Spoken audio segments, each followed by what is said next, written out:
Making that mistake again. Ladies and gentlemen, welcome back to College Football UK podcast. I am your host, Fletch. If you are watching on YouTube, you might be confused. I am not actually Egg. You know what Egg looks like, and we may look relatively similar, but no, I am not Egg. White men with beards, we all look the same, don't we, Nick? No comment. No comment. Well, this is why I try at least wear hats to stand out. That's why I wear hats all the time, just in the hopes that I stand out. But you might be also aware that I am with my absolutely stunning co-host today, Nick. How are you, sir? I'm fine, thank you. The I could have had a better weekend, but that's the NFL for you. So, but rock and roll. Yeah. So two weeks of terrible football on the bounce that you've Oh, attended. yeah. I mean, I don't know. In fact, I don't know whether you can put. Yes, this week was terrible result wise, but there was more entertainment in the first quarter than there was in the entire game, a whole There. game I watched last week. So, um, yeah, I mean, I haven't quite grasped the concept of how you can allow the Jacksonville Jaguars to return a kick for 90 odd yards, but hey, that's something that'll elude me for the foreseeable future. There are some things that right now, being a New England Patriots fan, it's going to become a common occurrence, things you cannot grasp. Um, but anyway, we're not here to talk about NFL. We're here to talk about Nope, college let's go. football. Um, I think we both had a bit of a crazy week this week, so news isn't like we haven't got a lot of news on the top of our list, but I do believe you managed to pick up a couple of bits just before we got going. Yeah, Cam Miami's QB Cam Ward. He's signed an NIL deal with Adidas. He will wear Adidas footwear. I don't know whether that's on the field or whether that's off the field. But it will be Adidas footwear and apparel. Right. So I assume that'll be away from the field itself. Um, and another coach firing. The Schooners have fired offensive coordinator and quarterbacks coach Seth Littoral. He's not done very good, Okay. apparently. So You don't get fired for doing your job really well. no, you don't. That's very true. Not very often anyway. But obviously I didn't really come away with much. A lot of at the end of the day, it's mid-season. A lot of the news that we get is just what's happened, and this tends to be the just tends to be the thing during the season, like with the NFL, just before the trade like deadline's going to close. Most of the news we get is just, well, the game's happened or injuries or injuries. I don't know. Has I there been mean, we any? could say we could say in truth that an interesting piece of news is that Texas have been fined $250,000. Now, why you may ask? Well, let's go on to that. A segue to of perfect proportion. Yeah, I knew this would catch on. I knew this would catch on. Gary's given us one, and now Nick, you're bringing in the whole. I will get to that soon. That whole. We'll get on to that in a minute. I believe. Hang on, just looking here. Indiana QB Curtis Rock has a thumb injury. Will only miss 1 week after having surgery on it. Um, that's about it for in terms of kind of I think some of the I guess not major injuries, but in terms of some of the I guess slightly better teams. Um, Now I'm gonna be honest with you, Nick. I I want us to start low and build up. And Okay. although the week officially goes from Monday to Sunday in college football, um, Yeah. we'll go from Wednesday to a kind of a Wednesday to Wednesday, Thursday to Wednesday to Tuesday kind of thing. Um, I, I I stayed up late last night, and I don't regret it very often. I don't regret the way my sleeping pattern got. I regretted it last night. I really, really regretted it last night. I watched the first half of Sam Houston at Florida International and UTEP at Louisiana Tech. And now one thing and one thing only from all of those games even caught my eye. and that was the fact that Florida International used the Vice City uniforms. Everything else was terrible. Absolutely terrible. Sam Houston State won 10-7 in their game. Okay, There were no points until towards the end of the third quarter. that sounds very Um, much like a game I saw recently.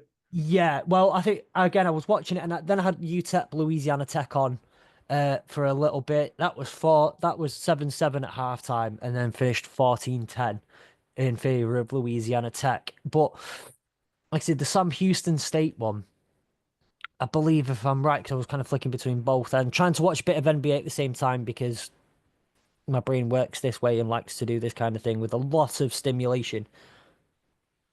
Two kicks at least were missed in the first half. Two. I will go back and watch the highlights, but they're about 2.5 minutes long. Okay. Um, and yeah, so I think two missed field goals in the first half. So just that was some terrible football, and I hyped it up as well. So with that in mind, tonight, in fact, no, we'll get onto tonight later. We'll go back to the actual week eight. There's a major game that happened in week eight. Very, very big football game that we spoke about a lot last week in Georgia, Texas. One that had playoff implications, SEC implications, and all those sorts of things. Top 25 implications. Um, Again, we can get onto that in a second. Let's build up to it. Alabama, Tennessee. Did you see any of that? I just saw 30 seconds highlight package, obviously. Um, I think it's safe to say that Alabama were um yes they moved the ball, yes they scored some points, but I think they were second best throughout the game. Yeah, I don't really think Tennessee were ever in trouble. They just did enough to just get their nose in front and then stay there. So I think yeah, the Alabama team you're looking at now is very different, and they need, you know, I think like your boys, Michigan, they just need to sort of continue this overhaul and this clear the deck sort of thing as you yeah, refresh the whole, because it's not just a case of bringing in some new players. You've got a huge coaching change. Nick yes, Saban's been there for such a long time. He's the part of the furniture. So it does take a lot to change that structure. So I think you probably won't see the Alabama that you're used to seeing for a while, maybe. And that's not a hit on them. That's just the way that it works at the moment, and things change. yeah. No, absolutely. There are a couple of teams in like this, but I think, I don't know. I don't pay, haven't over the years paid enough attention, I think, to college football to know how often that kind of, a couple, quite more than one top 10 team in the country has, new starting, new staff, new this, new that, a lot of new things going on. Um, but just to look at a couple of a bit of the box score, I did tweet out earlier today, watch the game, not the box score, but we're going to talk about some of the box score anyway, because it does help. Look who's turned up. Better late than Knew I should never. have left the waiting room open. You think I've turned up, but where the hell is my camera? Oh, what's going on? Hello, boys. Hello. Good Yeah, morning, good afternoon, good evening, good night. yeah, where are you, mate? Where exactly? What time are you dialing in from? Where are you dialing in from now? Is Me, that, yeah. I'm dialing in from home. Good old Are you Manchester. back? All Yeah. right. Okay. I wasn't sure how long you were out there. No, I Just was only out. I was only out there for a long weekend. So Right. Okay. Now, sorry, I've got a five. new desk set up. As you can probably tell, everything's a fuck up right now. fine.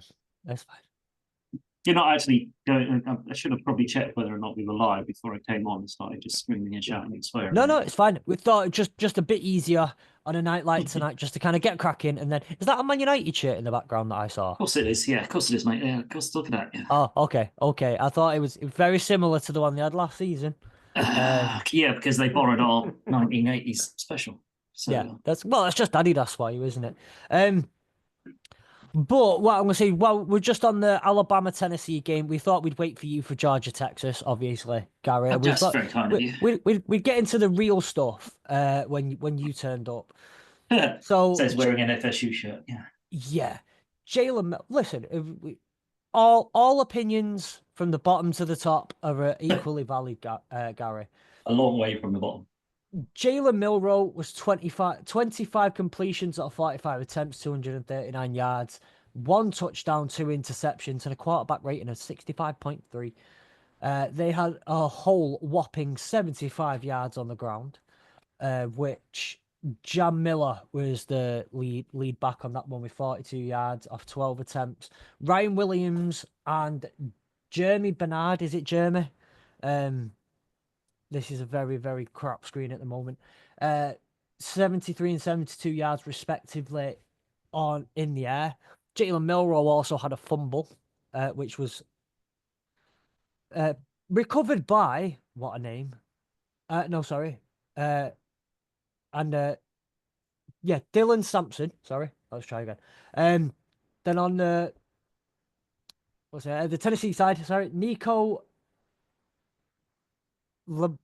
Lemaliva. I can't pronounce that. 14 of 27 for 195 yards, a touchdown and an interception, a quarterback rating of 81.2. Gaston Moore, none of one. Brilliant. A quarterback rating of 0. On the ground was where Tennessee found the most real success. Dylan Sampson, 139 yards, 2 touchdowns. And then receiving, Brew McCoy and Dante Thornton Jr. had 80 and 70 yards respectively, while Chris Brazzell II had a touchdown. On the ground, really, where you win in a game, where Tennessee won this game. I watched a good chunk of it, so I definitely think Tennessee won it on the ground and in the trenches. They were very much dominated the line of scrimmage for most of the game, and I think that's where they won it. But what about you, Gary? Did you get to check any of this game out? I got to check a little bit of it out, and you're right. It was not an offensive masterclass. It was definitely a pound and trench warfare kind of. I want to, in a weird way, say old-fashioned football. It was really smash them around, old-fashioned, fight them, struggle. Nothing came easy for either team, but yeah, it was an ugly game, but it was a game that was made better by the line work that Tennessee did. They were just better. Yeah. On that, because I say the turnovers, both quarter. Well, Jalen Milroe had 2 interceptions. Nico Lemeliva had 1. And then as far as fumbles go, Jalen Milroe had the 1, but it was recovered by the offense. Dylan Sampson, the running back for Tennessee, had 1 and lost it. Picked up by, and this is what threw me off a second ago, because I had to double check and see if Jihad Campbell. That was who picked up the ball for Alabama. Yeah, I couldn't agree more. But very much trench warfare kind of game. Not the most exciting if you're looking for offensive football, but defensively quite a sound game as well. I appreciated the defense in both sides. Something that Alabama look I think for me the best players that come through to the NFL from Alabama are defensive players. Tend to be the defensive side, doesn't it? Yeah. Exactly. But also looking at some of these other games, we had Miami at Louisville. Oh, what a that game was that a was! cracking game. 52-45. Talk us through it, Gary. Talk to us about some of this game. It was Cam Ward being Cam Ward and really carrying that Miami offense for a lot of it. But it was also Louisville just slugging it out. And yes, I deliberately plunged in the Louisville slugger there, but it was like, oddly enough, like a really great advert for ACC football, because it's 2 teams in the ACC just going at it, hammer and tongs, end-to-end defense. There was some defense, but it wasn't great from either side of it, because you wouldn't get a great defensive showing from like 52-38, I think it ended up in the end, didn't it, or something like that? 52-45. 45, of course it did, yes. It was literally you get the ball, we get the ball, you get the ball, we get the ball, up end-to-end stuff. It was just exciting college football with the kind of added nuance of our Miami coming unstuck. Is this their first real test? Maybe it is their first real test of their credentials, and they eventually came through. But it also showed how far Louisville had come, and the fact that Louisville are on the right track in terms of progression and ACC moves and stuff like that. So it was just an all round, just a great game to watch. We were lucky in the UK; it was on Sky. It was like the featured game, so it was one of those ones that sometimes you get stinkers, but that was a great one. That was a great advert for college football. Yeah, I mean, Louisville are doing well, but they're so up and down though. They're having good week. I think their problem is inconsistency. Because when they're good, consistently inconsistent, aren't they? Yeah, when they're good, they're good. When they're bad, they're terrible. And they can't seem to string a few weeks of good performances together. It's one good week, one bad week, 2 good weeks, 2 bad weeks. They just seem to just be inconsistent across the board. But as you say, the problem is the good is like up here, and the bad is like right down there. There's even what they want is a reasonably good week, where it's not like against Miami was a good week for them because they really showed up, but it was like one of those extreme high weeks.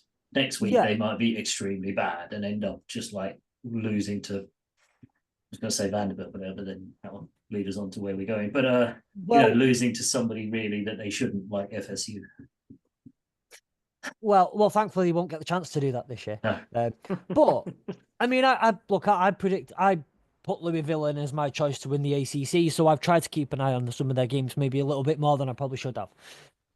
And I would say that yes, there's inconsistency, but it isn't overly inconsistent. It's just they're not actually that good a team in comparison to the rest of the ACC. Because if you look at the wins that they've got, Austin Peay, Jacksonville State, Georgia Tech, and Virginia. Now, Virginia are no slouches. They're middle of the ACC. Georgia Tech are all right. Obviously Georgia Tech, but they're also the 2 wins they've got in the ACC are middle of the ACC teams. The 3 losses that they've got are Notre Dame, which they could have quite easily won that game. They could have. It was an end-to-end game, and Notre Dame were doing everything they could to throw that game away. With Riley, I can't hold the ball. I'm going to chuck it to Louisville. So bit of performance, and they'd have won that game. Is that the name on the birth certificate? Yes, that's his name. Changing it by default. It's a new NIL deal. He's got. I tell you what, there's giving you kids names to make them sound unique, and then there's that. I got right. Good luck spelling that one. Listen, if you want your kid to go into football, though, don't call them "I can't hold the ball." That's not a good sign. But the losses, like I say, coming to Notre Dame in the game where they could have very much won it, but didn't, and they kept shooting themselves in the foot that game as well. Like neither team particularly wanted to win that game. SMU, who are 3rd currently in the conference standings, 6-1, and then now Miami, who are at the moment very much favourites. Well, I say very much favourites. They are right behind Clemson as favourites to take the ACC. And have a very good spot in the playoffs, which again is something we can get onto in a second. So it's, for me, I'm just going to say it's not necessarily inconsistency. It's just that they're the average, and they just can't beat the teams better than them. Yeah, I suppose they've got a ceiling on their talent level is probably the nicest way of putting it. Where they'll beat teams that they should beat, and they probably won't beat teams that they shouldn't beat, but they'll give them a damn good game. Like this weekend, we probably didn't expect Louisville to beat Miami. They were probably not favourites for it, or they probably were, I would imagine, at -3.5. Well, at least probably more than that. They were. I can go to the start. Miami were 56.9% favourites to win the game 54.5 to start the game. Okay, so yeah. Louisville, people were giving Louisville a chance, but definitely a chance. But it is as you say, it's the level is there, the inconsistency is a bit up and down, but when they come up against just better, I wouldn't say better coach, but just better teams all round in the level of talent, they just fall short. Yeah. Exactly, and this is where for me again they've got Boston College at the weekend. I can see they're very much probably likely to win that on the road. Because Boston Clemson, College aren't that good. but well, Clemson they'll get beat by Clemson definitely. Yeah. Stanford probably beat Stanford. That'll take them to that's two more wins. That's 2 wins and a loss. 6-4. So Yeah. they've got a bowl game. I don't think you're making any championship or any playoffs. You're Playoff. just happy Yeah. with happy with the bowl game. Don't lose your game at the end of the year to Kentucky. That's your rivalry game. Yeah. Elsewhere, we have let's look at some of these other very good games that came up. Notre Dame, Georgia Tech, which if you'd have gone at the right week, you could have seen this Yeah, one instead.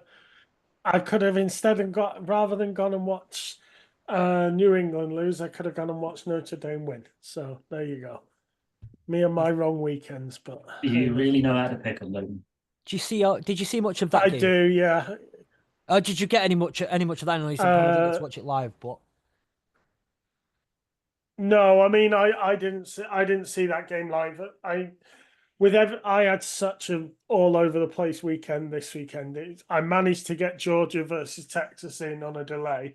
Other than that, I've been scrounging around on highlights and a few bits here and there. So I must confess, last week's games are not really my strength. no. Well, go over to the Big Ten for a second, if that's okay. Nebraska, Indiana. I thought this was going to be one hell of a game to watch. Thought Dylan Raiola is going to show everyone why he's Patrick Mahomes 2.0 apparently, and then Indiana absolutely Opened a kicked can the of whoop living ass. snot out of them. Opened a can of whoop ass on them. Yeah, just one of those you just like, really?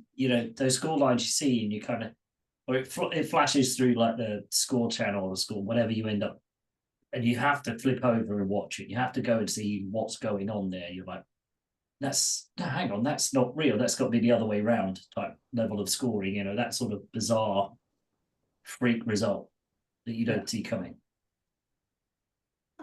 And what got me though was I think it was 495 yards of total offense is pretty good for almost any game. When you put up 56 points, you kind of just, I feel like that's disappointing amount of yardage for 56 points. 56 points, but is that it? Is that the only? Yeah. But when you factor in, like Dylan Raiola had 235 yards, no touchdowns, 3 interceptions. When you factor in just things like, hang on, I had the play-by-play up here. The 75 yards touchdown, 10 yards on there, 88 yards, fair enough, 75 yards, 74 yards, 14-yard drive, 10-yard drive, 51-yard drive, 43-yard drive, 38-yard drive, 19 yards. So especially throughout the second half, they had a lot of quite good field position. Yes. Multiple, well, at least 2 of those being under 20-yard touchdown drives.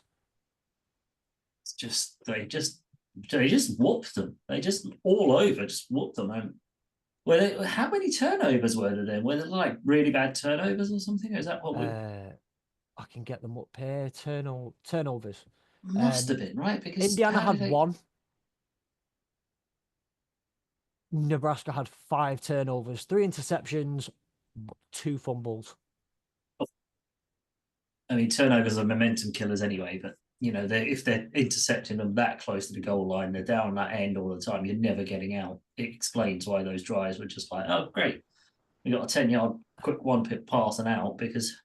Yeah. So here's one that gets me, and we've seen sometimes you see games like this again. I get it with short field positions. Nebraska had time of possession by 2 minutes and 8 seconds over 30. 32 minutes and 8 seconds time of possession.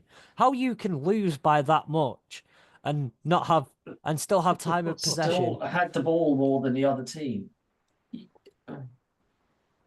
Some soul searching needed there in Nebraska, I think.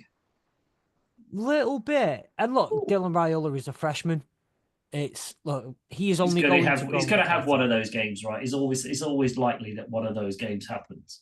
But it was just, that was a wild game. I had that on for a lot. Again, I said at the start, I thought this is going to be a great game. I can't wait to watch it. And then, not very long into the game, I went, "This is a terrible game. I'm going to put on find something else to watch." My devices at home turned around and did the whole. We are now going to turn this to a more competitive game. Mm-hmm. Are you sure you want to continue watching this?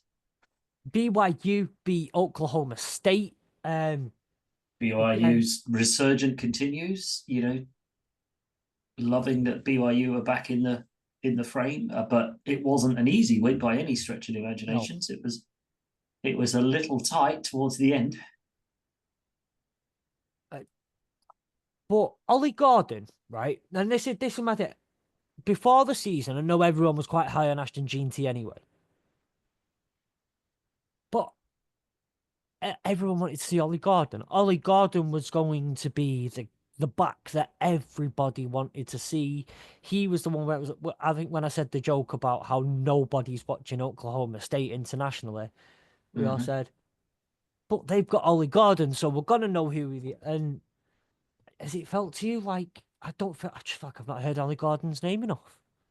It's not been mentioned. It's not where any of the big names in any of the games of the week or any of the, performances of the week or anything. He just hasn't either shown up or is it the O-line that's not giving him any lanes or giving him any help? Don't really know. I've not really been close enough to see it, but he's not been in that fit.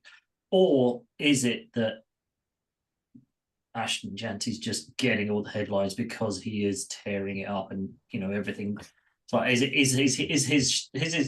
his light so bright that it's kind of dimming everybody else's decent performances because of what he's doing week in, week out?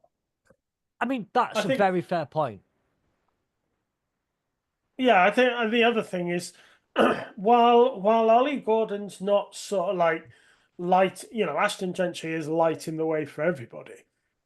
It's not like Ollie Gordon's stuck in the corner of the room in the dark and no one sees. He is doing little things. It's not like he's just, he's just seems to be trundling along under the radar. He's, you listen to the people that know far more than me, the Mel Kuypers, the Field Yateses they're still absolutely raving about him. He's still like the number 2 running back on most people's boards. And, it's like, okay, so he's doing things. He's just not doing them amazingly well to the point that he's getting massive recognition. And he's not elevating himself out of what everyone thought he would be doing. He's doing what everyone thought he would. He's not just doing, lights out highlight reel plays, tearing things up every week type thing, is he? No, that's fair. I absolutely. And actually, I'm looking at his stats here. He's got so far on the season 117 carries, 491 yards, 6 touchdowns, 4.2 yards average.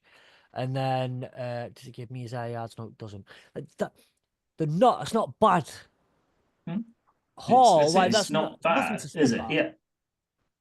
There are a lot of running backs out there who would kill for a stat line quite similar to that on the season.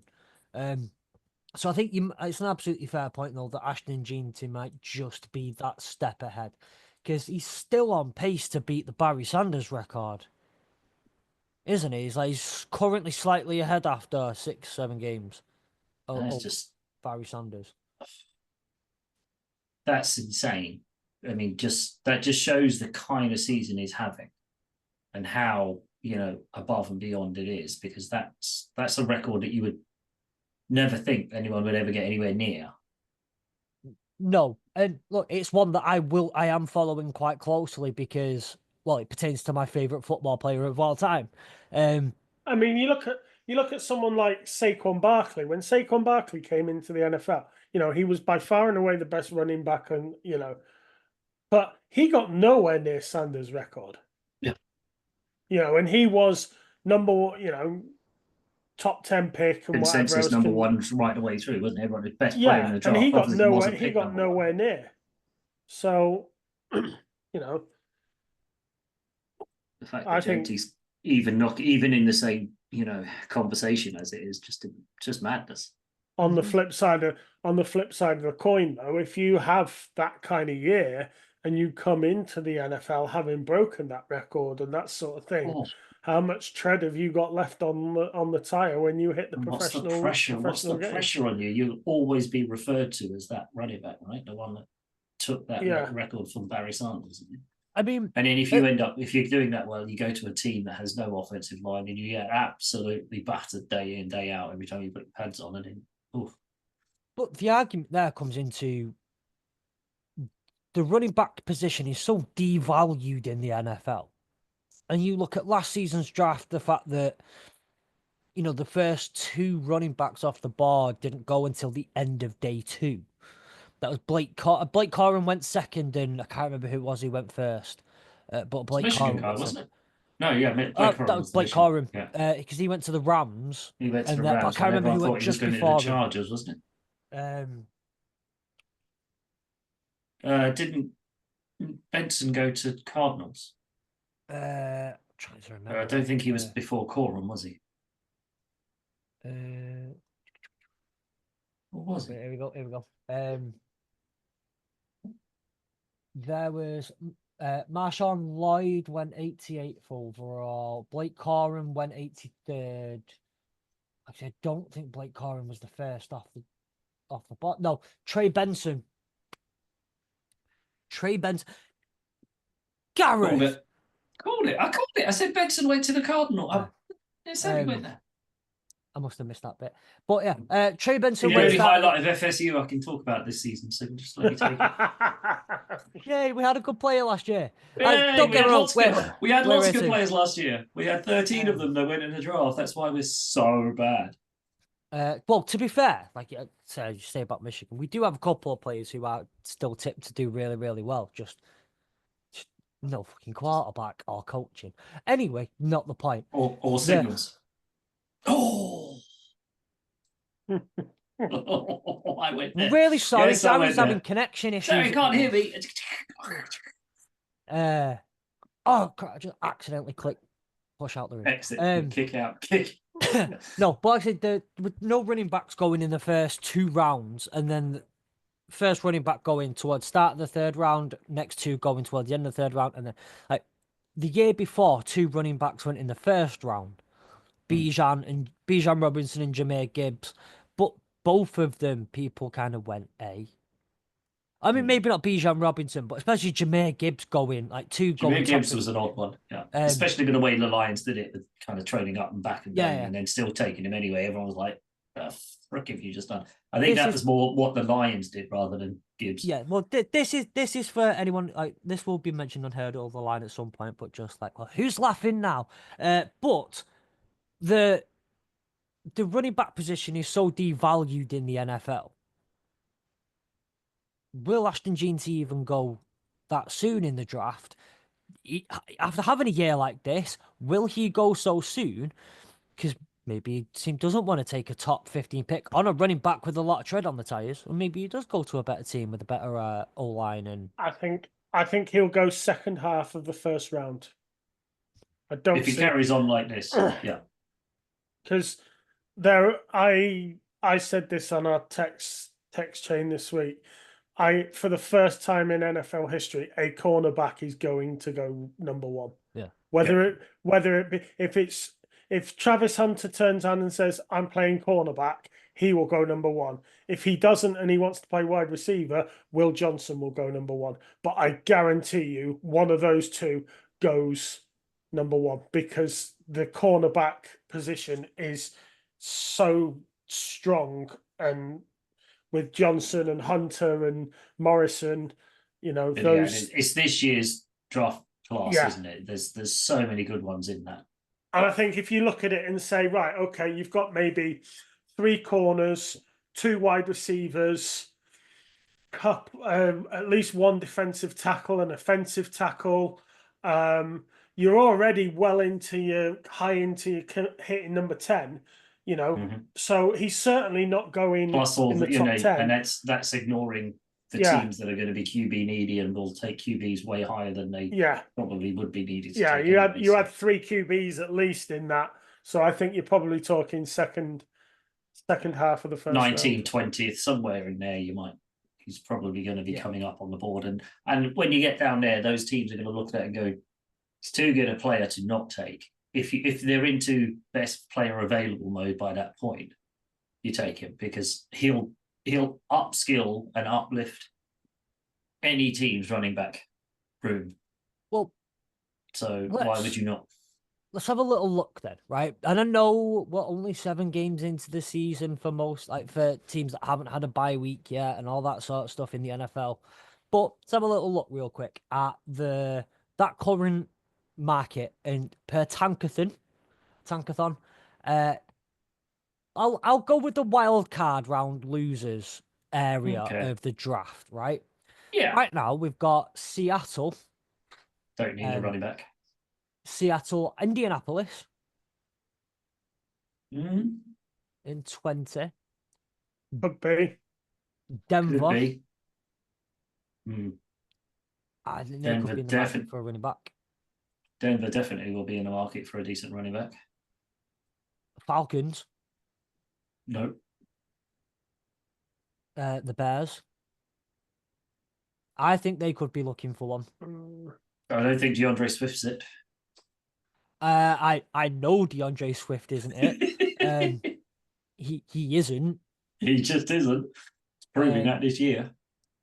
And then Baltimore.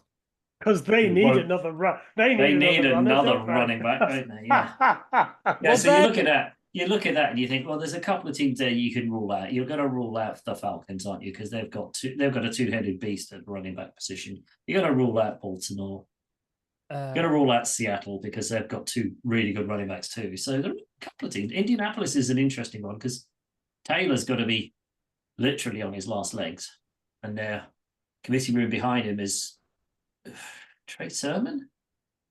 I think drafted by the Niners, moved around a bit, kicked him off a bit, and went to Philly, went to the Eagles, and now he's at Colts, I think. So not a star running back name, not one that you could hang your team against. So that's a good shout. I think Indianapolis is an interesting one. Trey Sermon and Tyler Goodson. Maybe. And then are we counting out Evan Hull from this? Really? He's still injured, isn't he? So yeah, I mean, he's still to come back, right?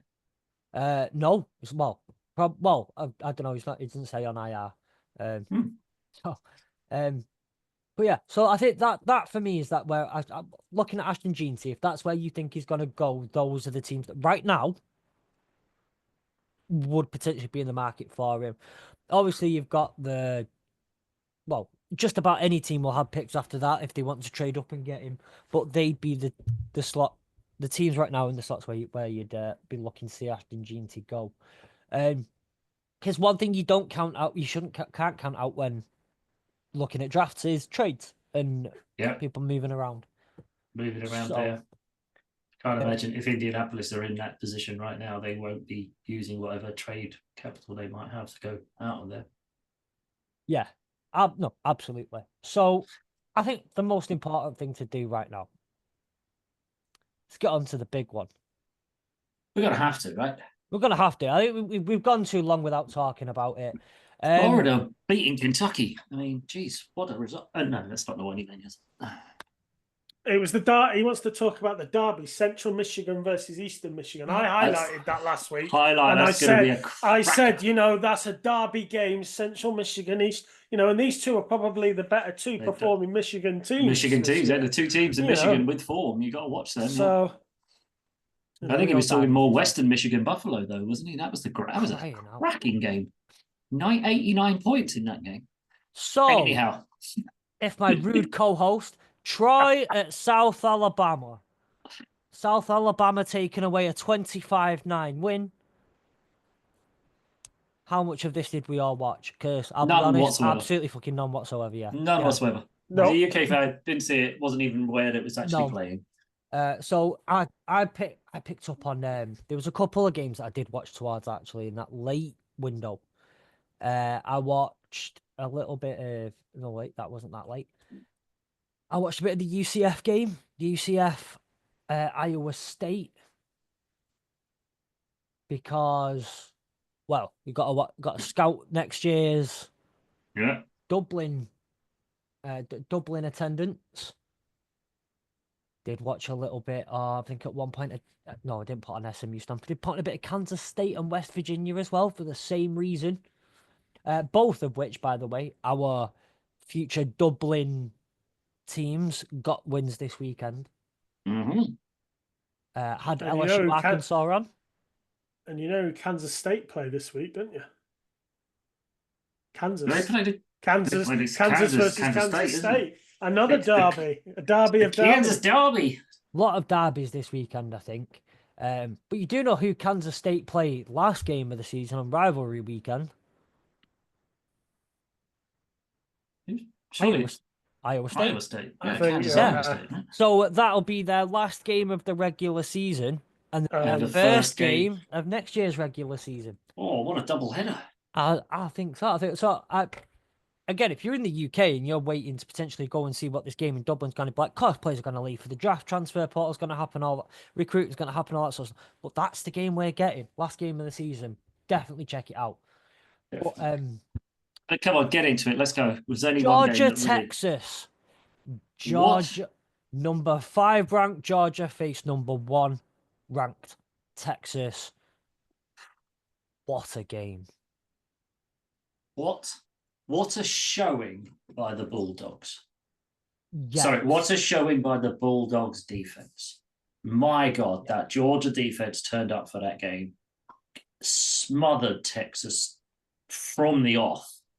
Just honestly made Texas look not good. Just did not look like a good team. Made them look like Michigan.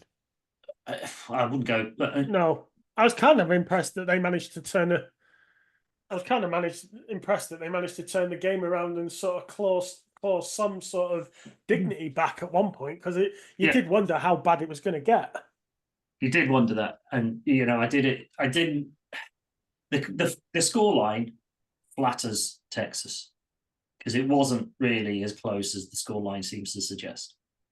As a game, Georgia was so far ahead in every aspect. So it's impressive that Texas stuck around, because their Texas defense wasn't bad either. They didn't let Georgia run all over them and run away with the game, which they could have done. And Longhorn fans should be hell of a thankful to their defense, because it could have been a whooping. We'll get on to the fans in a minute. Well, yeah, we can get on to the fans in a second. They did go 23 up at the half, though. Yeah. But one of the things I wanted to talk about was just where I think Texas really did start to pull something back, though, was with the decision to bench Quinn Ewers for a little bit. Only for a couple of drives. To which I was talking with somebody. Look, the plan being that Georgia's idea was very clearly to get in Ewers' head early, panic him. Yep. And then that's what he was doing. He was panicking, he was going a bit. The decision making it was erratic. Decision making was terrible. So their first couple of drives were, Georgia got a couple of interceptions early. Georgia weren't exactly great on offense. No, it didn't start. It was a game where both teams started nervously. You thought the hype of the game almost got to some of the players on offense, I think, because neither offense fired early on. Georgia, Beck threw two really bad interceptions, really poor overthrows and ugly throws, and you're like, oh dear, this could be a bad one. But then Texas weren't certainly not setting the world alight either, and I think they also threw the ball away or dropped it. Did they give a fumble or something? So the fumble. The fumble was where the game started to offensively change. And you talk about big moments that happen in games. Again, we see it throughout the NFL, we see it throughout football. Momentum is a huge thing. And if both teams have gone in with a clear idea of defense is going to win us this game, and hard, tough defense that is going to be what takes the game. the fumble giving Georgia a 13-yard field. Yeah. Just to get them going on offense, just to get points on the ball, which did turn into a touchdown. It's just started everything. And that's where big games, big moments like that, an early fumble in your own end zone, in your own red zone, sorry. Big moment Momentum. changes It's a everything. momentum shifter, and it's also a confidence killer for the offense and everybody else around. Especially I don't think Georgia hadn't scored up to that point, had they? That was No, they hadn't. That was the first right. points on the board. First points on the board as well. So that the offense, their defense had done well to keep them out, even though Georgia's offense were misfiring. But they had to give that up and to make it just like And I mean, an absolute killer for the. Yeah, I mean, well, like I said, Georgia didn't exactly up until that. Georgia's drives went 3 plays, 4 yards, 2 plays, 6 yards, 9 plays, 62 yards, interception, Yep. 4 plays, 13 yards, touchdown. Still took them 4 plays to get 13 yards. 7 plays, 13 yards, field goal. 3 plays, 34 yards, touchdown. And then that's how Georgia essentially started the game. And you got Texas, who had 7 plays for 26 yards, punt, 3 plays for a yard, punt, 4 plays for 8 yards, fumble, 3 plays minus 7 yards, punt, interception on 3 plays on 5 yards, punt, 3 plays minus 4 yards, 6 plays 23 yards, punt, 5 plays 10 yards, fumble. That was the first half for Texas. Shockingly bad for a number 1 ranked team. Really, really bad. But again, really, really good Georgia defense. So who gets the plaudits there? Is it the defensive coordinator, or was it just a bad day at the office for Texas? I don't know. Combination of maybe. Combo. I mean, it's one of those, and it's such a big game. I think the big game pressure got to them.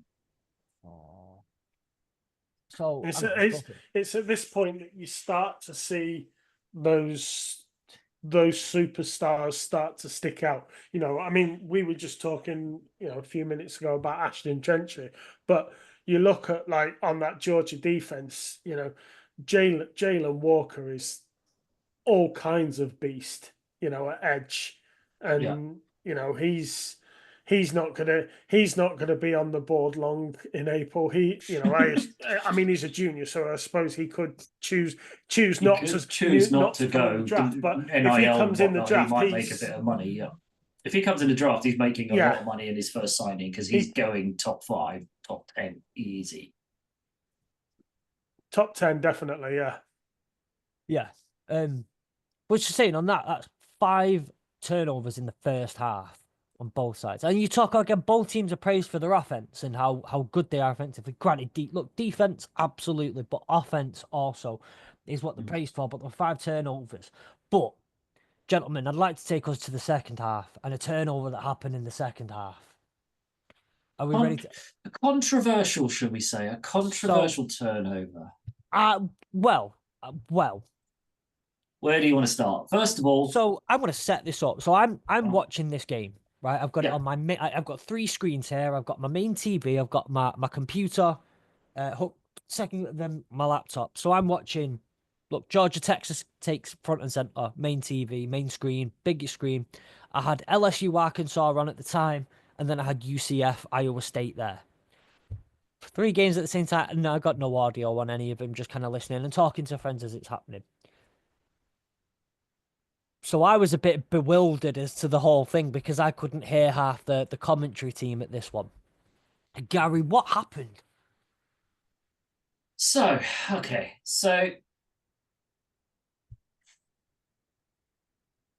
Georgia on offense.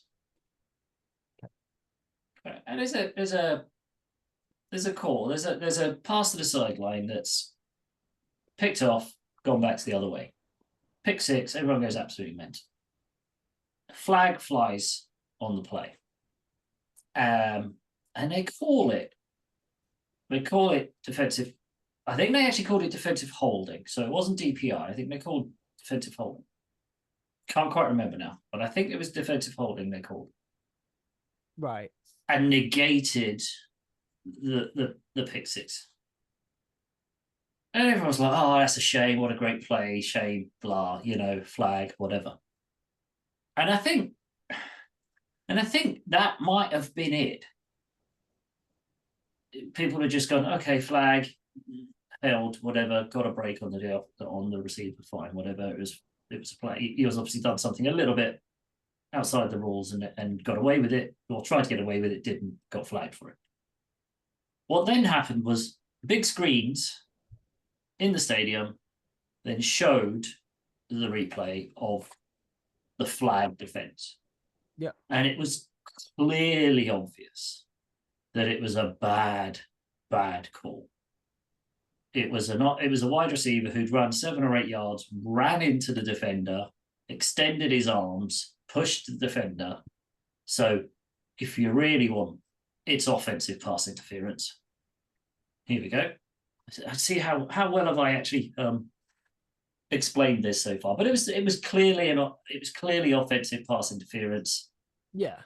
Texas defender takes it and is off down the sideline. Happy days, thank you very much. Scores a touchdown. Everybody goes mental. Like, he didn't even run it back. Sorry, I got it back. No, but you can see here's a flag on the the play. It's completely, everyone's gone, well, mental for it. Flag on the play, and everyone's going, shame. And he's even the coach there calling holding, but that was the Texas coach. I believe at the time, I'm gonna say, I obviously, like I said, was watching the game. I saw what happened. Just didn't have the audio one. I believe it was really confusing at the time because some people were saying holding, some people were saying DPI. And I went back and checked this before. I've gone back and double checked again. The ruling on the field was a DPI. Oof.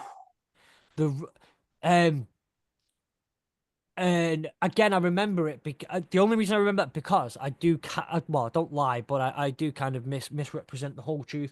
I put my headphones on when chaos was ensuing, and kind of plugged my headphones in and put them on and just kind of listened to. So, and I only remember. I can remember it was DPI because the ball was to be placed at the spot of the foul rather than a 5 or a 10-yard penalty or whatever it would have been. Yeah, there is the clear shot that it was offense. DPI. Yeah, so.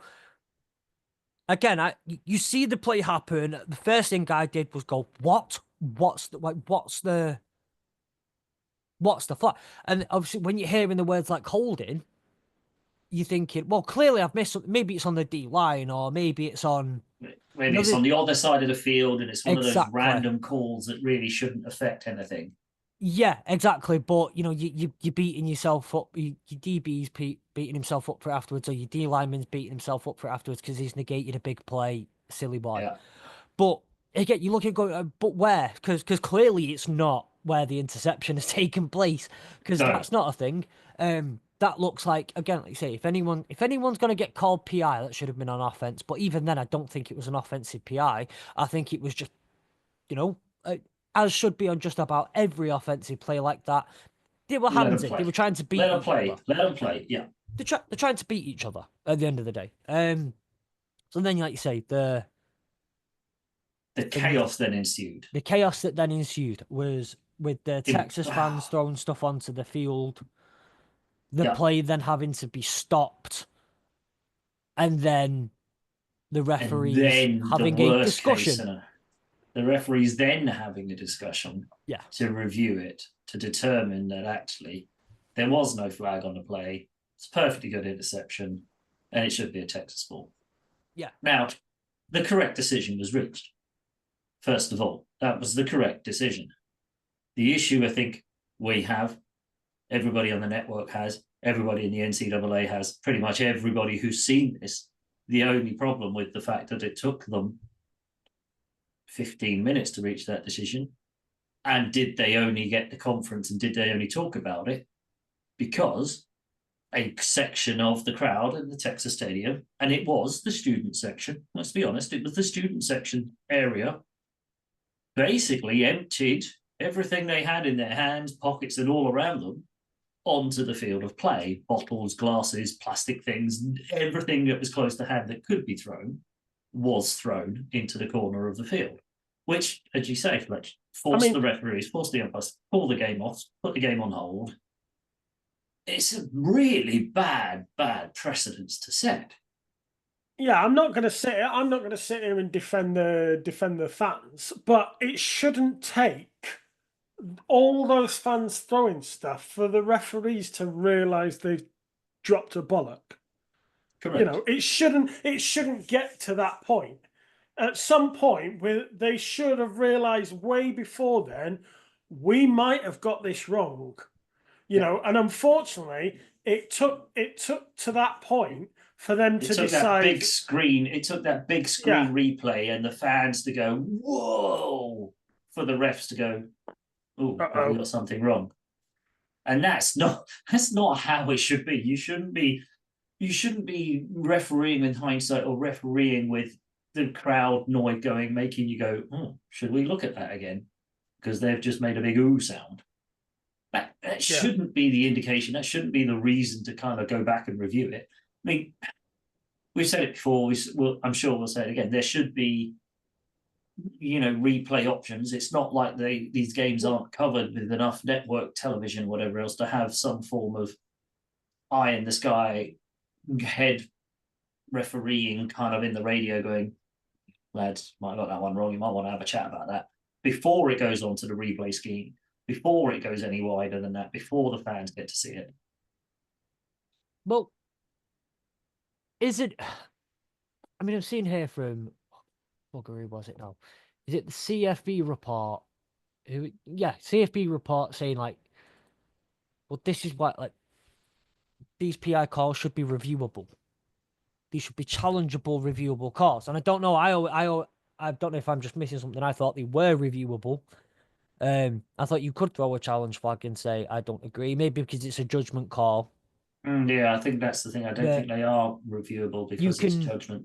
You can review. I mean, I get it. You can review something that's not a judgment call. You can review an objective, either someone's toe was or isn't, someone's foot was or wasn't in bounds. That they are not subjective calls.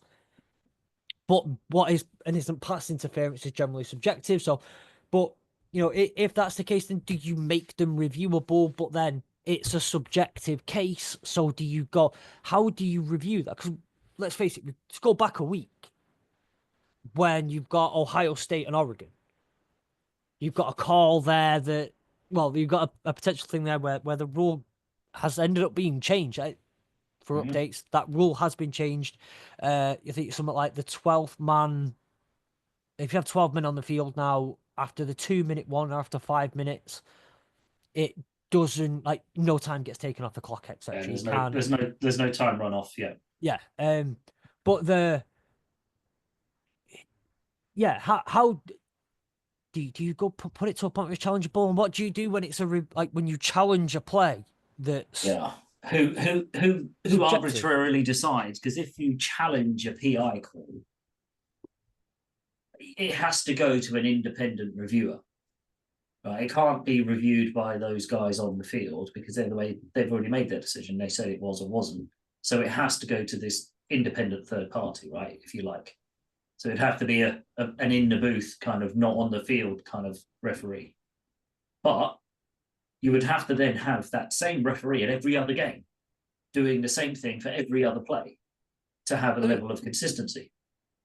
Do you have an NFL? Work, I mean, the Big Ten have one. Do you or an NFL style command center where you basically have 5 or 6, say, or one for each game, team of 2, maybe have 10 people in the room, just say, for example. Just watching all the games and just trying to see. Lots and lots of screens. And then at the point, you're watching all the games anyway, then a call comes in from, I don't know, Texas, Georgia, and they say, excuse me, there's been a challenge. Can you tell us what you think, please? And then they get the screens up and whatnot.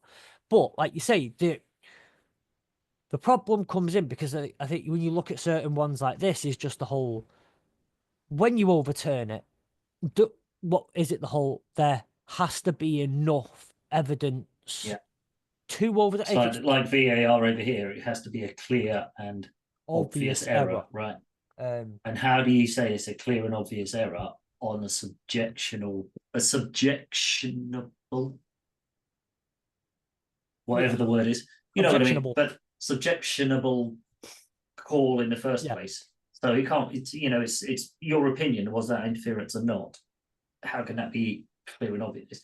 Yeah, it's weird. I don't think you can ever put a rule in place that's challengeable, but you can put potentially a rule in place where dubious or ones that are a little bit grey that would require maybe not just one judge calling it, because that is just one sideline judge calling that.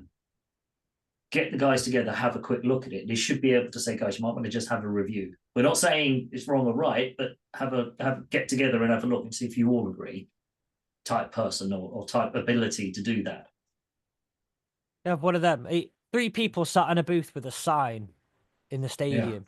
You have it can be a paddle with one side, one not, or you do like 2 paddles. 2 paddles. Like Mr. and Mrs.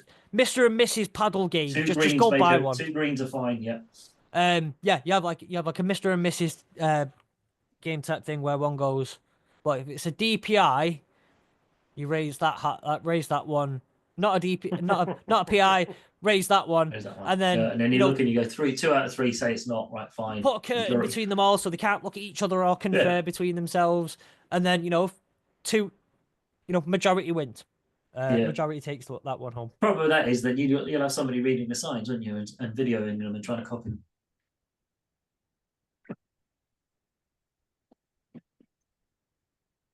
I'm going home. I'm already home. You're already home. So no, but I mean, no, I was being silly there. But if you've seen college games, you see these guys running up and down the pitch and then running up and down the sideline in different coloured t-shirts, and you kind of what the hell are they all doing with coloured boards behind them and stuff like that? And now if you're saying we'll have the judges doing the same sort of thing, that's just going to be mental colour scheme. I don't know how you fix it, honestly. That's just too many signs to learn. Too many colours, too many signs. Too big a spreadsheet now. Yeah. It needs to have something. It needs to have some form of, I don't want to say control, governance, whatever. Somebody sitting on high to get, lads, have a look at that one before it gets silly. Maybe that's what happened. Maybe somebody did have a word in their ear, but the problem was it was done in such a delayed way. It allowed the big screen, it allowed the students, and it allowed everyone to see how bad it was. Then they made the call to have a conversation. But then they couldn't have the conversation because after the fans had seen how bad the call was, and an interception, as we just talked about, a momentum shifter in the game, Texas could have, who knows, got back into it, etc., etc. Yeah. To let that play out the way it did is just poor. For such, and what's also really, it's probably embarrassing for the NCAA and it's embarrassing for the conference, etc., because this was game of the week, game of the year, game. Everyone's had this penciled in since the schedule came out, this game. Yeah. And for this to happen. Oh. Yeah. Just final thing on it, but even Steve Sarkisian, head coach of the Texas Longhorns, has come out and been like, and blasted Texas fans for that, and basically said like, he's not very happy. With that in mind, we know Nick has to jump very shortly. Do they? Here's a thought then. Will they now ban selling of alcohol? No. Too much money.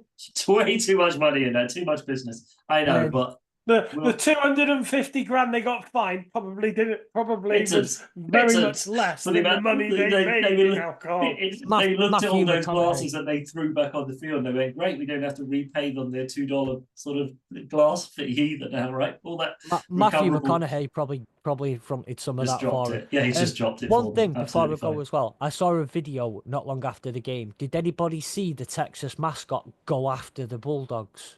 After the Bulldog? So as like, obviously, because in college football, this is a thing where you actually bring live animals into a stadium because that's a smart idea.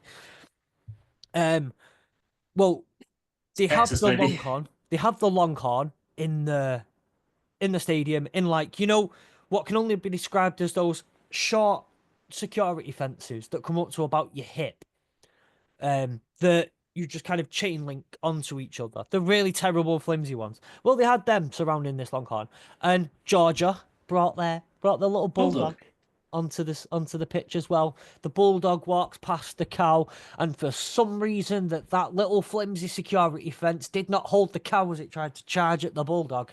Let me just confirm that the bulldog would have been wearing a red jersey, Yes, and they walked a tiny little dog past a a long horn. bull with horns wearing red, and they wonder why something happened. And then wondered why the small Flimsy. silver fencing did not hold that cow back. Luckily, no body and no animal was hurt during this process. The dog got out there very quickly. No one was hurt, but I watched that video and it happened before the game. And all that went through my head was the Michael Jordan clip of him going, and I took that personally. And then what happened after what what happened is ensued after George's that? defense came out was With the idea that Nick is going to jump off in a bit. I know Nick is very passionate about this every single week, and I really want to make sure that Nick gets his say on the polls. The polls are out. The AP poll is out. The AP and the UK and Irish poll. Now, I don't know what the bloody hell's going on here. My screen's doing something weird. There we go. Is that gone? Yeah, there we go.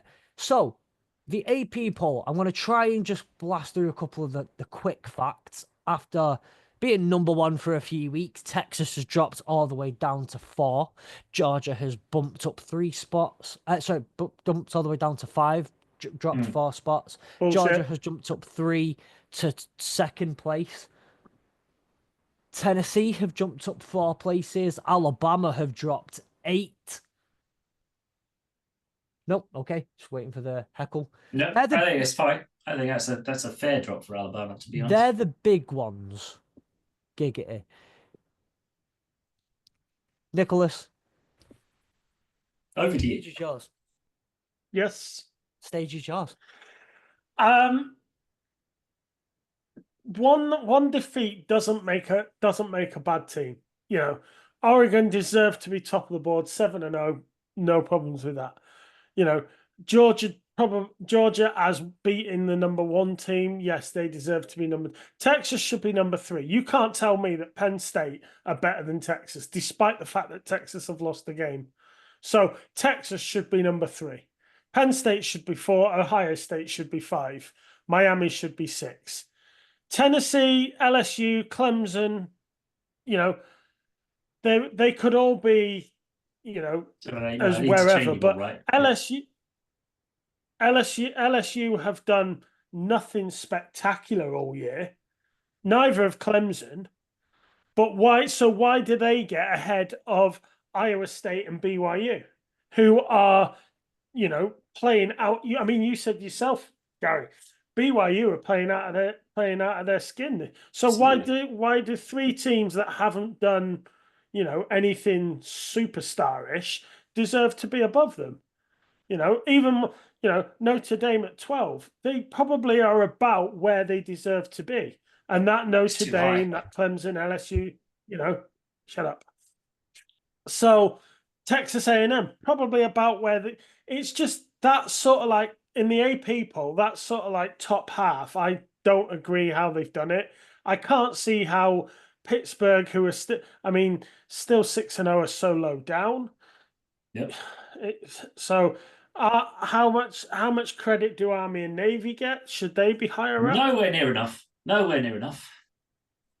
So, you know, it seems to me that you either do it on points or you do it on record. Don't pick and choose between the two. And then when we come to the touchdown poll, I don't have it in front of me, so I'm gonna guess.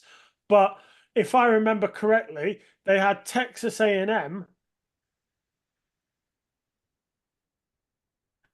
ahead of Notre Dame, who, by the way, beat Texas A&M. Both have the same record, so but for some reason they're not. I get the feeling, and if any of the touchdown,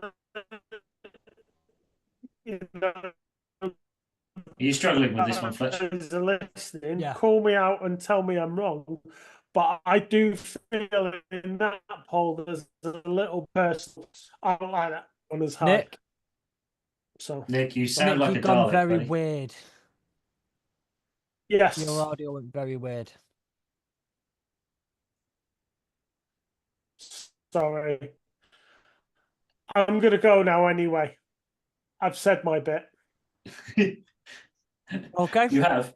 You were quite clear. I think I picked up on it, and I will reiterate. I think what you're saying is you feel that Texas A&M may be getting a little bit of love out of the UK and Ireland group over Notre Dame. Maybe there's a bit of personal gripes in there. That was one. Yeah, but that was one example. That you could apply the Texas thing, the Texas Longhorns to that one as well. Yeah. So there's multiple issues in the touchdown poll that don't exist in the AP poll, but I don't like the AP rankings as it is. So I've said my bit. You guys do the preview. Thank you very much. I will Good night, buddy. speak to you soon. See you later. I'm trying to. Have you got a comparison up somewhere?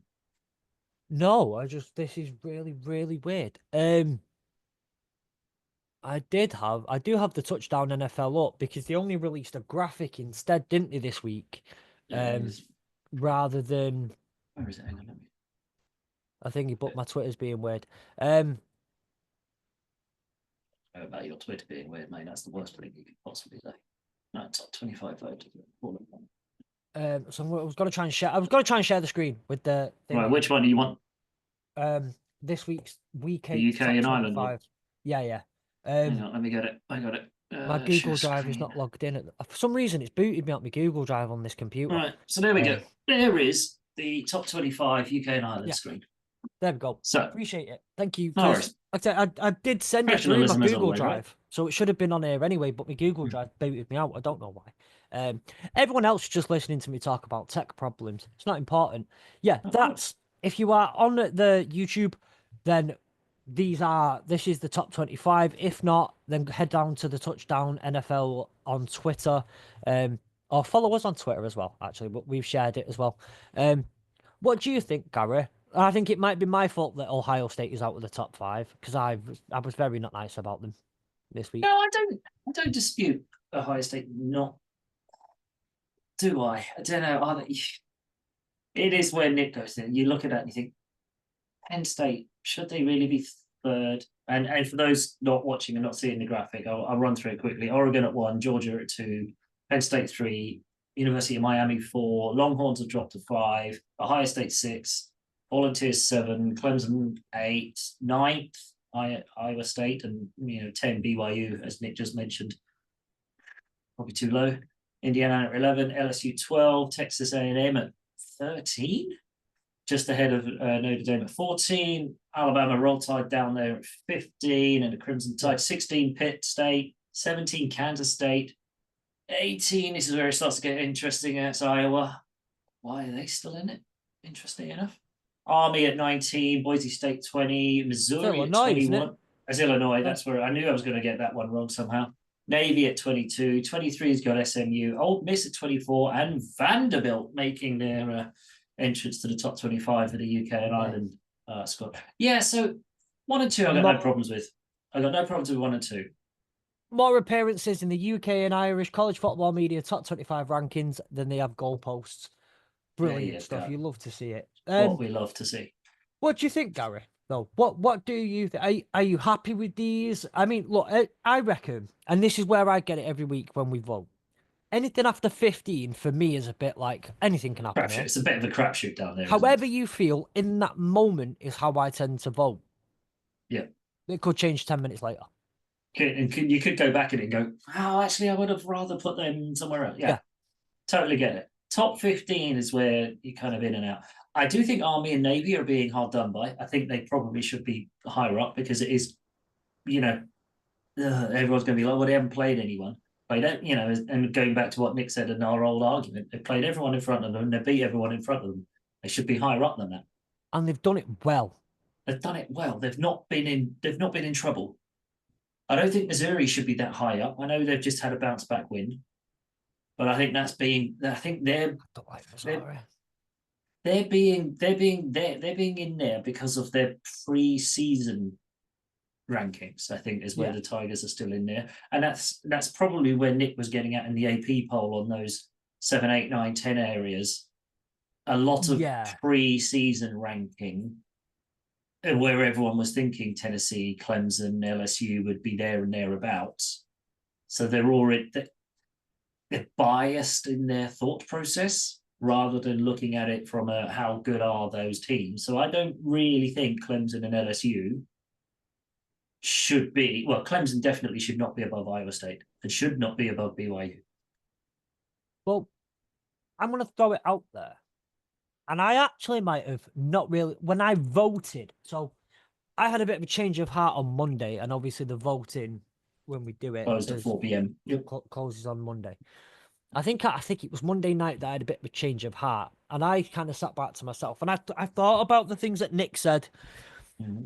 I thought about the things that most people have said. I'm just kind of listening, and I've gone through a couple of bits, and I guess had a little bit of a change of heart when I was thinking of my voting and how I view like LSU, Tennessee, as an example. Yeah. And no, LSU have not been the greatest of all time, but actually, do you know what? The more I think about it, I rate LSU higher than I rate Tennessee. Yes, and I'll tell you for why. Oh wait, no, I've got to do that like Uncle Bryn, haven't you? And I'll tell you for why. LSU's only loss was USC, who they are still ranked now, but up at that point were a pretty much top 10 team. They were very, very high in the rankings. That's their only loss. Yes, they scraped it against South Carolina on the road, but they've got wins against Ole Miss. They've got ranked 24th. And then every other win, that was a close one, and so like I say, so was South Carolina. But other than that, they've got nothing but convincing wins that were easy enough. Right? Mm-hmm. I want to go back to Tennessee. Now, Tennessee obviously put up 69 points against Chattanooga. Like, they should be given number one for just for that alone. Just for that, just 69 points. Just for putting 69 on someone. Their loss came against the Arkansas that LSU just convincingly beat. The Razorbacks, yeah. And I'm looking at things like that, and I'm thinking LSU's only loss was to a decent USC team at the time. Yeah. And that was neutral site as well, by the way. It was a neutral site game that they probably shouldn't have lost.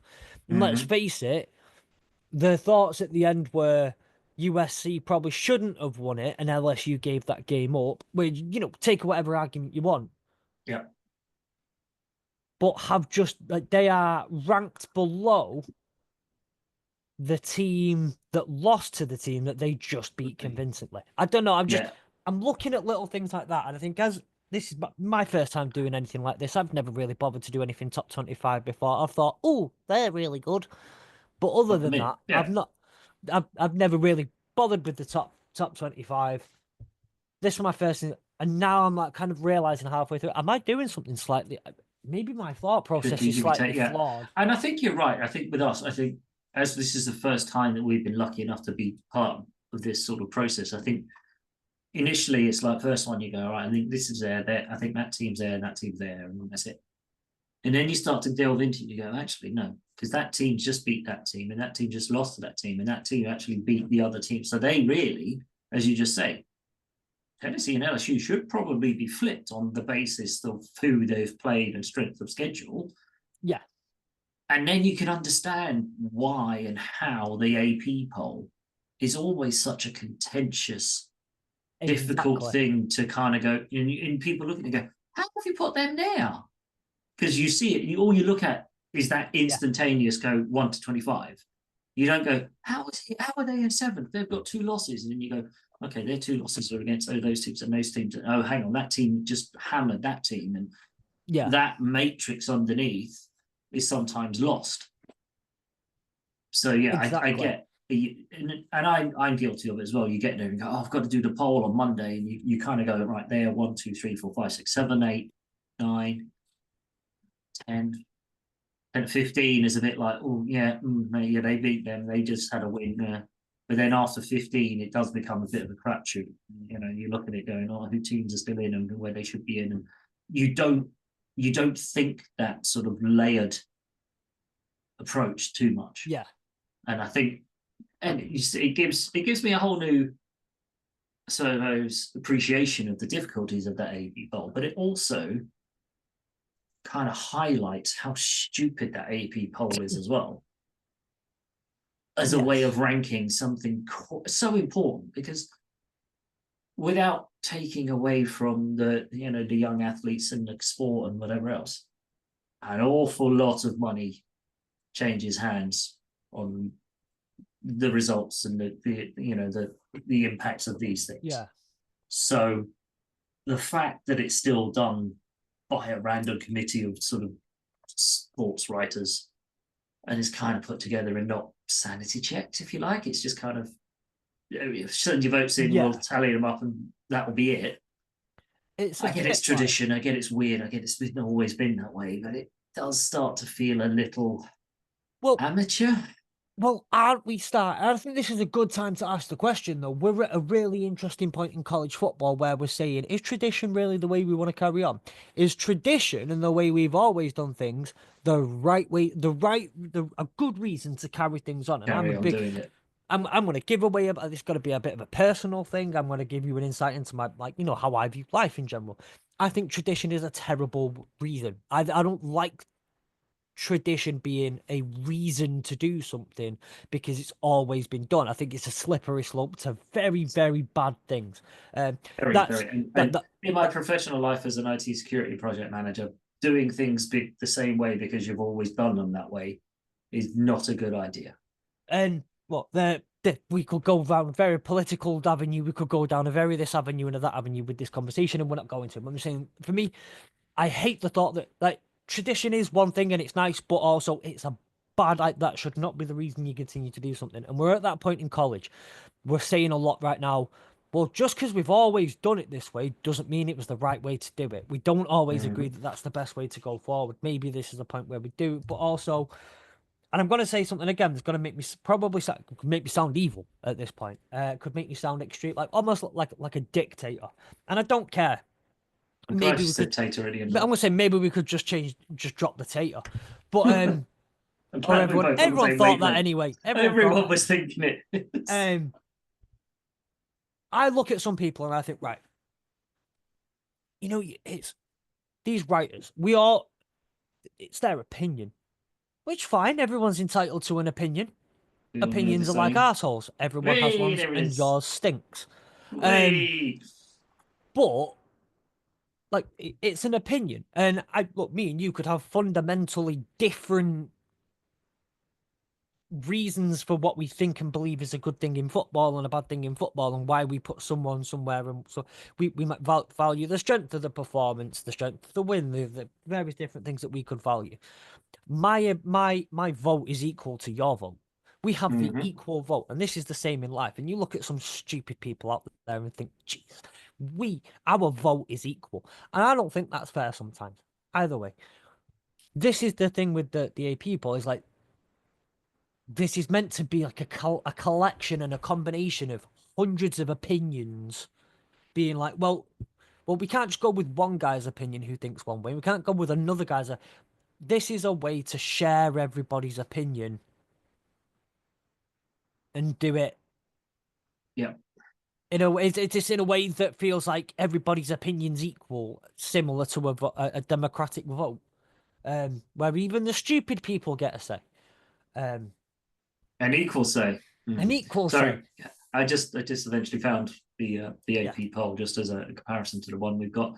You see, there's not, we are a similar sort of, top two, definitely top three. It starts to get a bit interchangeable there. Ohio State in 4, Texas in 5. Yeah. Texas ahead of Miami. Interesting. That's where it gets interesting. But yeah, Tennessee, LSU, Clemson ahead of Iowa State, BYU baffles me. I think the main one here being Army, Navy, 23rd, 24. That's terrible. 4 of the top 5 are still the same. Yeah. 4 of the top 6 are the same 6, but Miami is where OSU is. Yeah.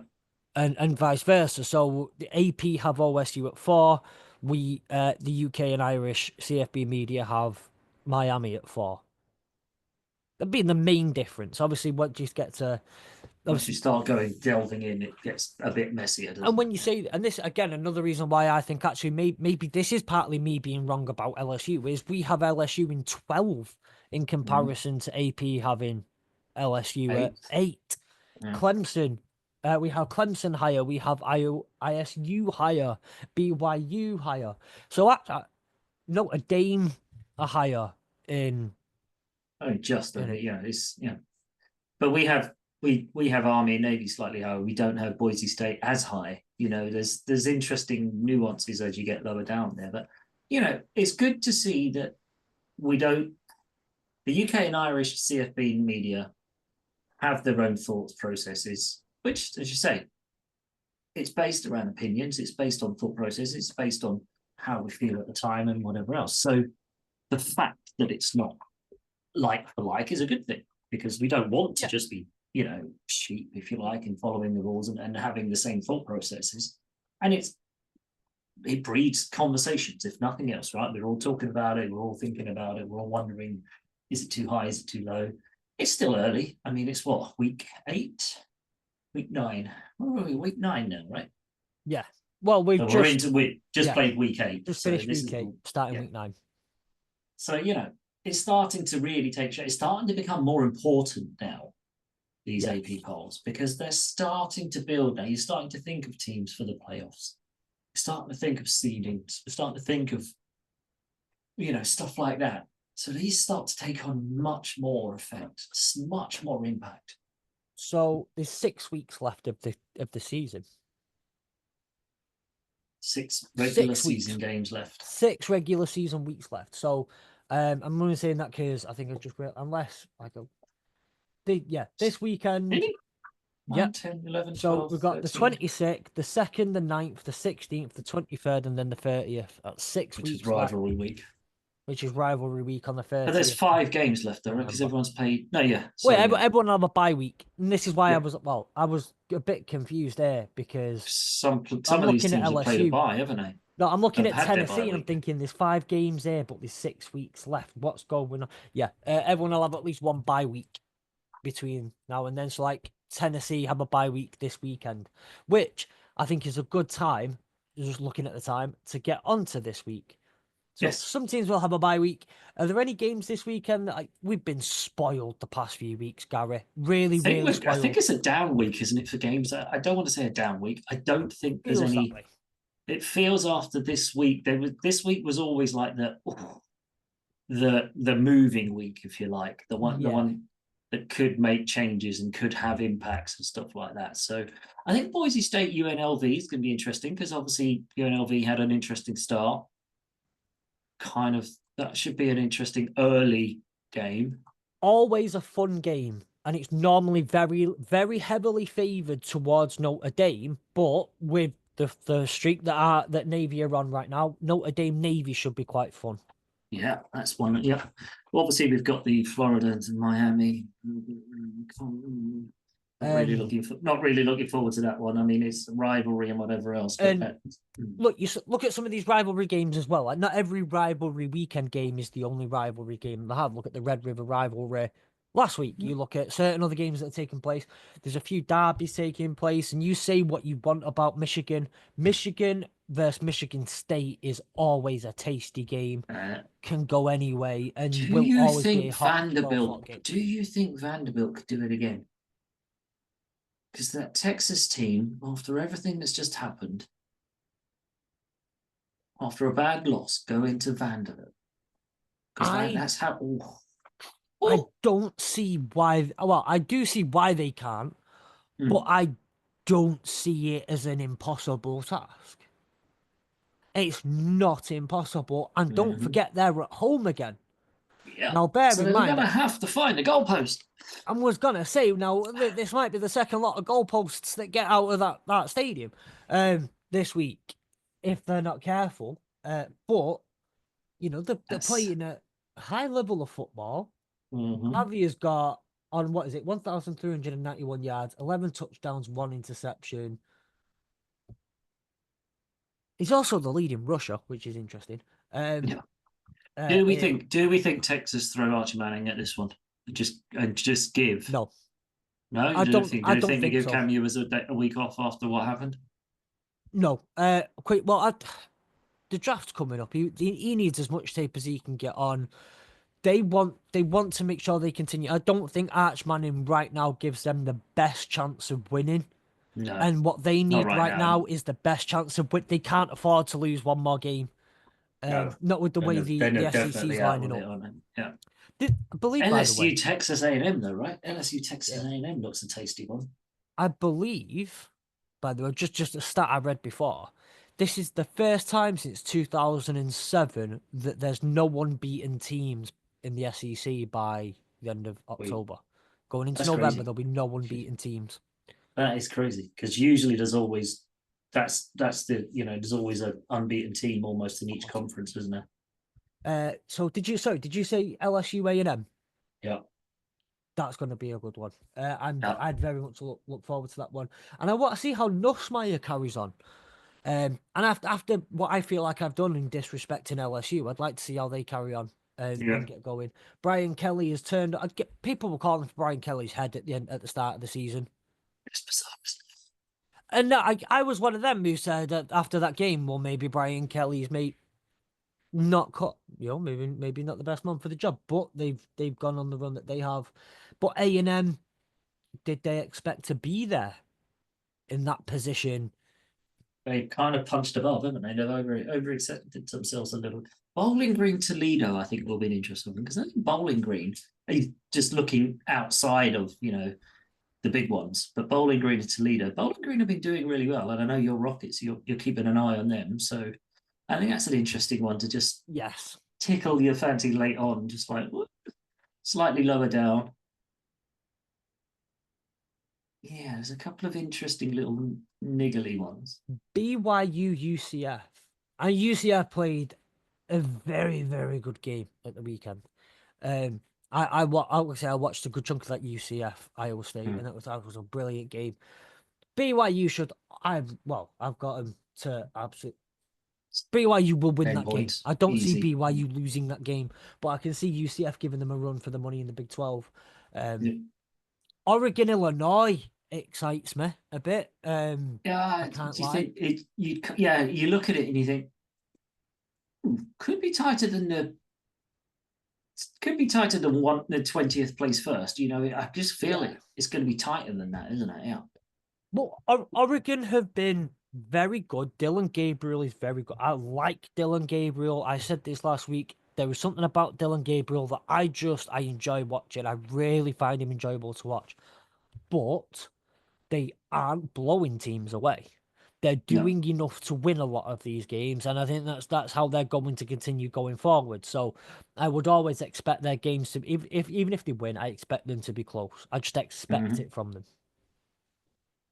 Yeah, I've got. Yeah, I think last week was their first comprehensive blowout win, wasn't it? And Yeah, even then, it was against.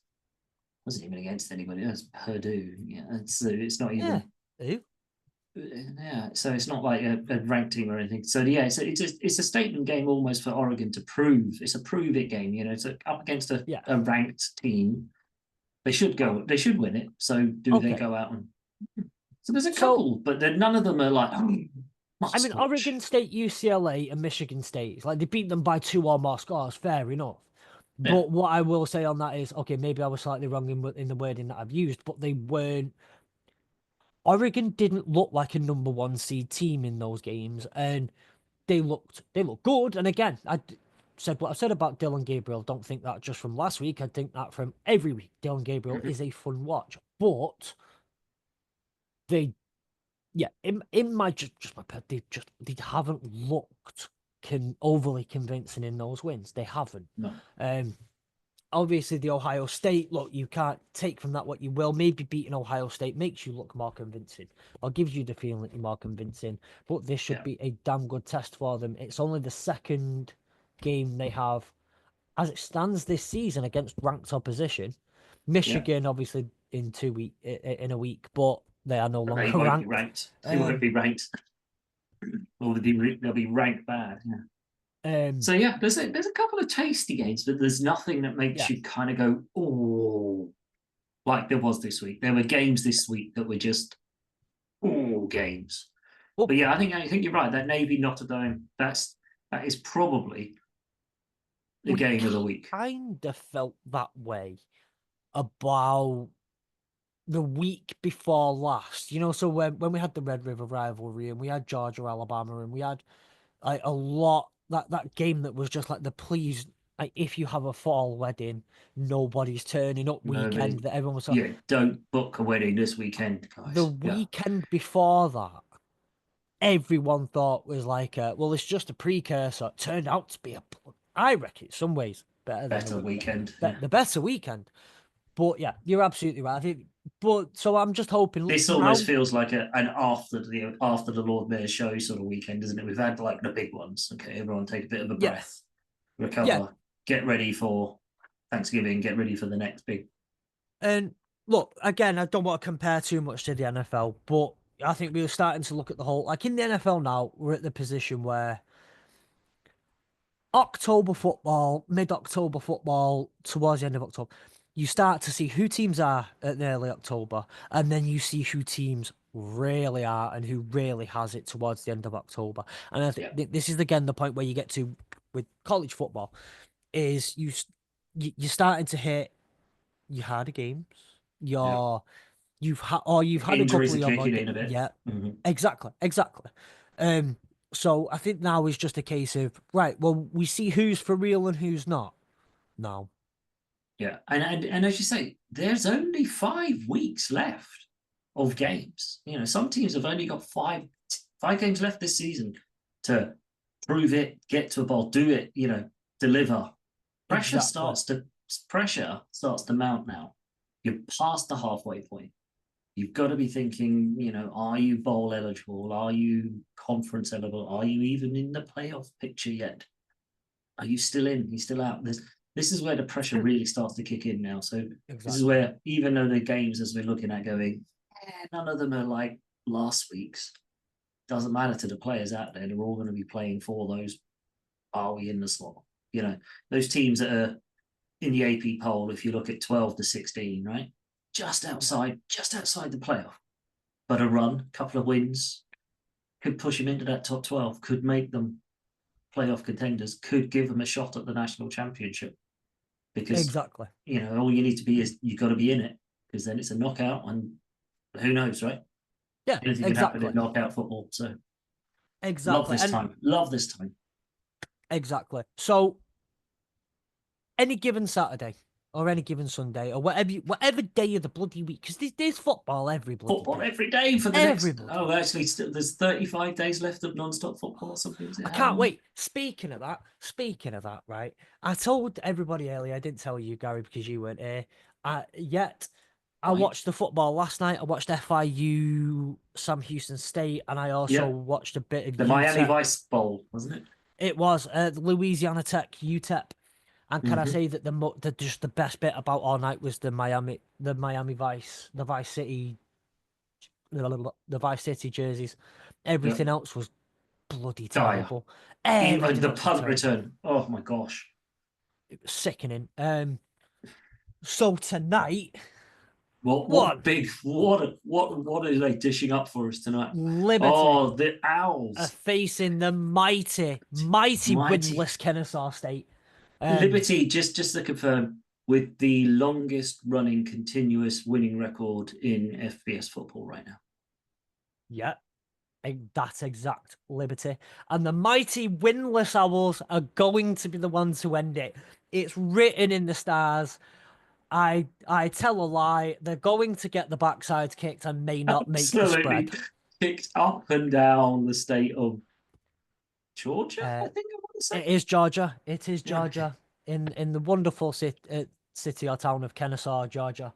That's not going to be pretty. I just hope they cover the spread, but they probably won't. What is the spread? 15? Fire Bohannon. And then we've also got Middle Tennessee, Jacksonville State, which is a very similar game in terms of the spread. That's like a 3-score spread, maybe a 4-score spread. I can't remember off the top of my head. We got Old Dominion tomorrow or Friday. Yeah. Yes, we have. I'm glad Nick's not here because I don't think we'll mention that name in front of him anymore. Against Georgia Southern and Syracuse Pitt, though. That's going to be a good game. Yeah, it should be. Not on Friday night. If Into I'm around for that. Thursday night into Friday morning for us, right? That's Yeah. Oh, yeah. So with that in mind, Gary, I think this is about time to call it a day. I have been your host, Fletch. Joining me today has been Nick and Gary. Now, before you go, if you stuck around for this long, I'm sure that you just want more of us. So I'm going to ask you a couple of things. One, go into the description of this episode. If you look right, go to the episode. Come on. If you're on YouTube, come onto the screen. If you're on your audio version of your podcast, get onto the app.